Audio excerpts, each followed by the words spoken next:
please first get from Vietnam, Vikram. Thank you, Chair. Secretary, so good to see you in Singapore, one member of ASEAN. So my question is about cyber defense. So as you mentioned that cyberspace has been, increasingly important battleground, but the current U.S. government is cutting a lot of initiatives on cybersecurity. So from a national defense perspective, are you concerned that the U.S. will be vulnerable to cyber attacks by adversaries? Thank you very much. And we take from Japan, Ken Jimbo. Well, thank you very much. Secretary Hegseth, you emphasized the need for more lethal American force. In your vision, how central is the artificial intelligence to achieving that goal? Specifically, what role do you see AI playing in enhancing operational effectiveness, decision-making, or deterrence? Thank you very much. And we have a question from China, Qi Zhang. Colonel, your microphone is live. Thank you, Mr. Chairman. Good morning, Mr. Secretary. You mentioned that allies and partners are important.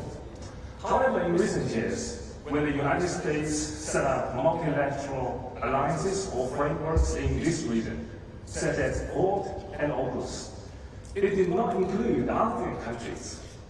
So if there are differences or disputes between U.S. alliances and ASEAN, which side do you choose? Do you support ASEAN centrality? If so, how can you ensure ASEAN centrality in this way? Thank you. Thank you very much. We take from the United Kingdom, Sir Tom Beckett. Tom. Mr. Secretary, thank you. China seems to me has an asymmetric strategic advantage through its dominance of critical mineral refinement and supply. How might this affect the US goals for your defense industrial base and production of next generation military equipment? And how do you intend to neutralize this particular Chinese advantage?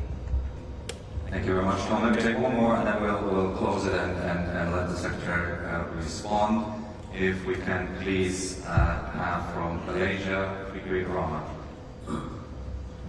Thank you. It's interesting you mentioned on the economic interest and common sense. In this region, I think security and economy is deeply connected, and this region has been anxious of the President Trump's tariff. So how do you offset that? Thank you. Thank you very much. So again, a rather rich menu for you to get into. Again, the vulnerabilities, cyber attacks, how AI and other technologies pay into more lethal force posture. And then there's the balancing alliances you've got to hold you. With the first question, I guess I would just take issue with the premise of the question. Every single day inside the Pentagon, we're not cutting cyber, we're enhancing it, we're enabling it, we're recognizing the centrality and the importance of it. So I would just disagree with that and say that across the spectrum, both how our services train and equip, but also how our COCOMs or combatant commanders are looking at the fight is central to it. The role of AI, same thing. I've got to be very careful about how we engage with industry partners. We're trying to open the doors to non-traditionals. A lot of defense contractors who have not been traditionally part of the conversation, who have commercial capabilities off the shelf, that have open architecture, that can more rapidly field, that have made their own investments, and are willing to present capabilities to the Defense Department that we didn't pay for in the first hand, but we are quite important to how we might operate. AI is central to that. I mean, the countries, the alliances that embrace the ability for what AI can do inside the common operating picture, command and control, in rapidly synthesizing intelligence, it's a game changer.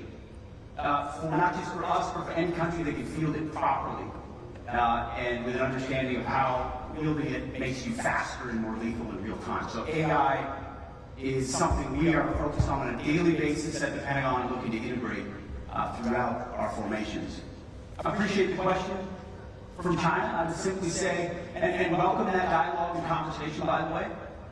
I would simply point to the countries we've engaged with here whether they are part of ASEAN, whether they are part of AUKUS, any of those architectures. We are not going to look only inside the confines of how previous administrations looked at this region. I think you saw in my remarks intentionally, we're opening our arms to countries across the spectrum. Traditional allies, non-traditional allies, some of which can be overt, others of which are more covert, some of which are near and far, more direct or logistics oriented, but grounded in mutual self-interest, in respect for those organizations, the capabilities that we want to bring to bear, and the realism of what we can do together. Not promising something in the far future that sounds great on a PowerPoint or at a IIS forum, but honest conversations about brass tacks, hard power, military capabilities that would be needed to be brought to bear. If and when, unfortunately, there were a contingency, which, as I hope I made quite clear, is not something we seek. Critical minerals, I would call that a sort of Operation Warp Speed for us, and for everybody, not just the United States. Where we source munitions, critical platforms, is important. And from our Deputy Secretary of Defense throughout our department, it's very important, and we're actually moving out quite rapidly on it. And the last question on tariffs, I'm happily in the business of tanks, not trade. And I will leave that discussion to the man who knows how to do it best, which is President Trump. Right-sizing relationships and ensuring that our trade is balanced.